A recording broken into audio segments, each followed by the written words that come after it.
Salut la communauté! Content de vous parler à nouveau. Cette fois-ci, on n'est pas dans la voiture, on va parler d'électricité et d'électricité évidemment en Suède.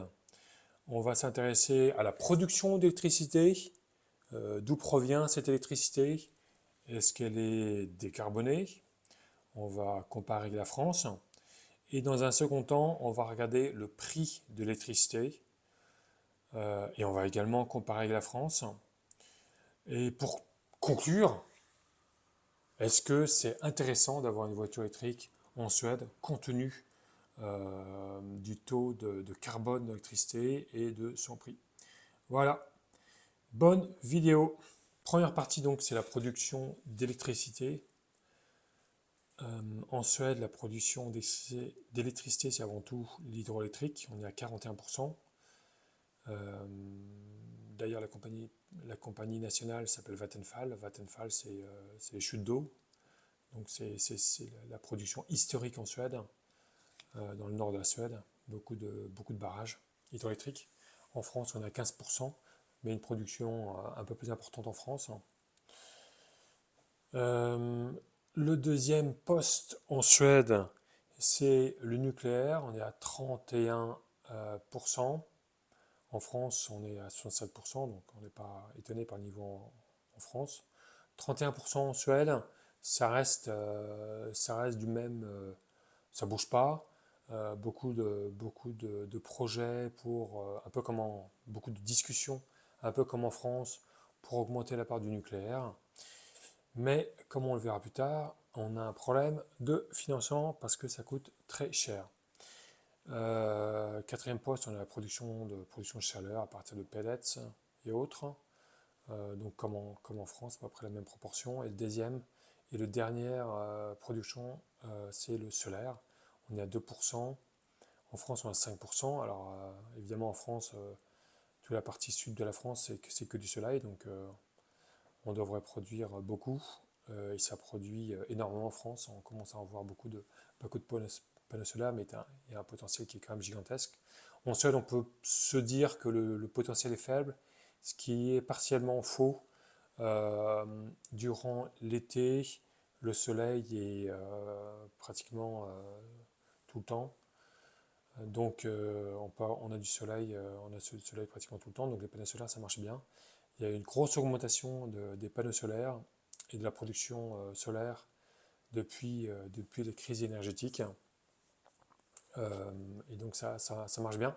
Moi-même j'ai installé des panneaux solaires et finalement ça marche très bien. Je ferai une vidéo là-dessus un peu plus tard. Donc voilà, pour conclure sur la production d'électricité, donc on est à peu près alors on n'a pas exactement sur le même mix que la France, mais au final c'est de l'énergie décarbonée, totalement décarbonée. On est très faiblement décarboné, on va dire. Beaucoup plus de renouvelables qu'en France, le nucléaire n'étant pas considéré comme du renouvelable, parce il faut de l'uranium comme il y a un combustible nucléaire, donc c'est pas renouvelable, à moins qu'on trouve des nouvelles solutions, mais pour l'instant c'est pas renouvelable. Donc la Suède est caractérisée par une énergie renouvelable avec un taux de CO2 proche de zéro. En France, le, le- le- le taux de CO2 est très faible aussi. Donc pour nos voitures électriques, on a une électricité en Suède extrêmement intéressante, comme en France d'ailleurs. Voilà pour cette première partie. Pour la seconde partie, on va parler donc du prix de l'électricité. Alors, en Suède, au premier semestre 2024, on a un prix de 43 euros le mégawattheure. En 2023, on était à 51. En France, on est à 46 le mégawattheure. En 2023, on est à 97. Donc on voit une baisse.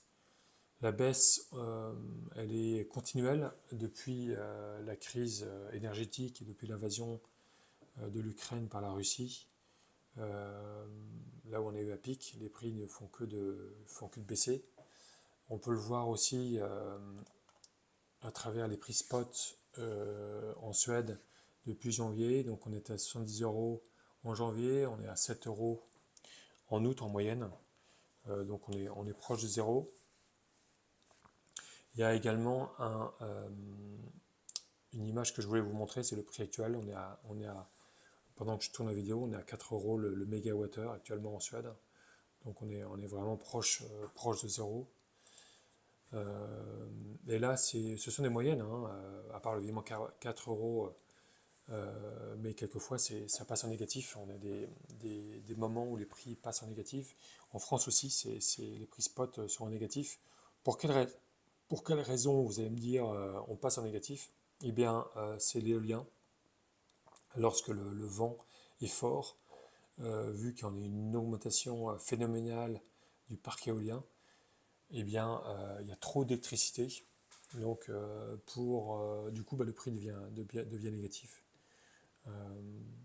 Donc, ça coûte de produire, ce qui est quand même incroyable. Donc, évidemment, ça profite à nos voitures électriques. Ça nous permet d'avoir un prix extrêmement faible. Lorsqu'on regarde le prix, si on se base sur la moyenne en Suède, donc 43 euros, ça correspond à 3,28 € pour charger ma voiture de 0 à 76 kWh. Donc ça me fait un prix au 100 km de 0,66. Donc ça c'est un prix spot, c'est pas le prix toute taxe comprise. Là on va être, toute taxe comprise, on va être à 1 euro on va dire. Si on compare la voiture diesel, on avait vu précédemment, on est à peu près 10 euros. Donc on est à pratiquement, franchement ça coûte rien.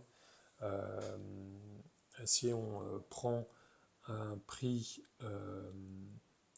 les prix, comme je disais, peuvent être à zéro ou négatif. Donc si on charge pendant cette période, c'est encore moins cher. Donc c'est ultra intéressant.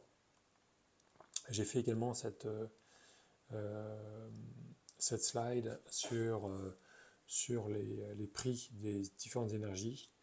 Donc ce qui est assez intéressant, c'est qu'on voit le nucléaire à 50 euros. Donc ça c'est le vieux nucléaire qui explique pourquoi on dit que l'énergie en France est pas chère, parce que ça concerne le vieux nucléaire. Le nouveau nucléaire EPR est à 120 euros.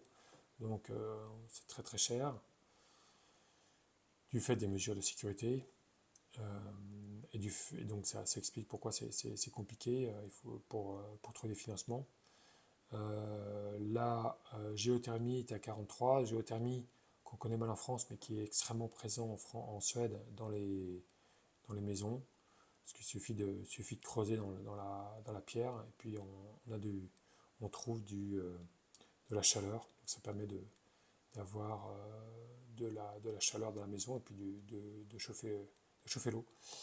Donc il y en a partout la géothermie et je pense qu'on peut le développer aussi beaucoup en France. C'est encore sous-développé, hein, la géothermie.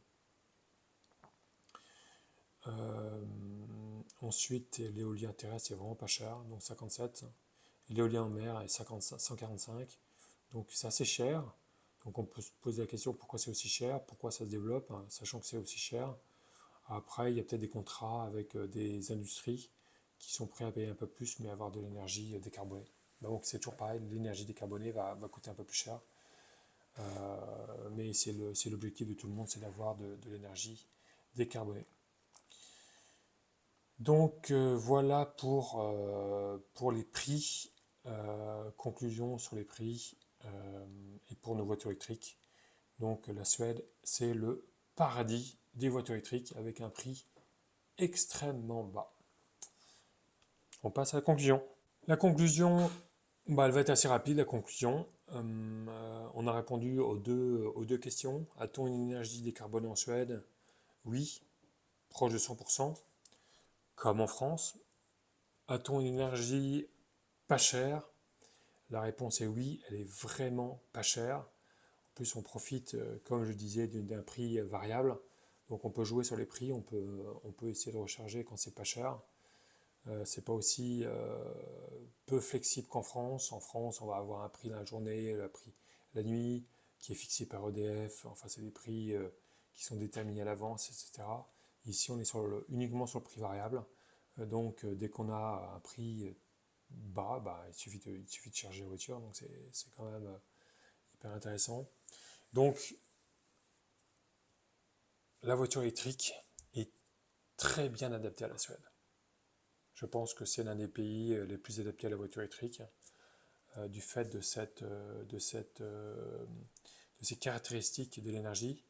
Alors vous allez me dire, mais d'accord, mais est-ce qu'on a assez d'électricité pour toutes ces voitures électriques? Alors on exporte beaucoup en Suède. Donc là je vais vous montrer le petit tableau. Chaque mois on exporte. C'est très rare qu'on importe. En janvier de cette année on a importé un petit peu, mais c'est quand même négligeable. On a exporté l'essentiel du temps. Et au final, on exporte 19% de la production totale. Donc il y a largement de capacité de production pour nos voitures électriques.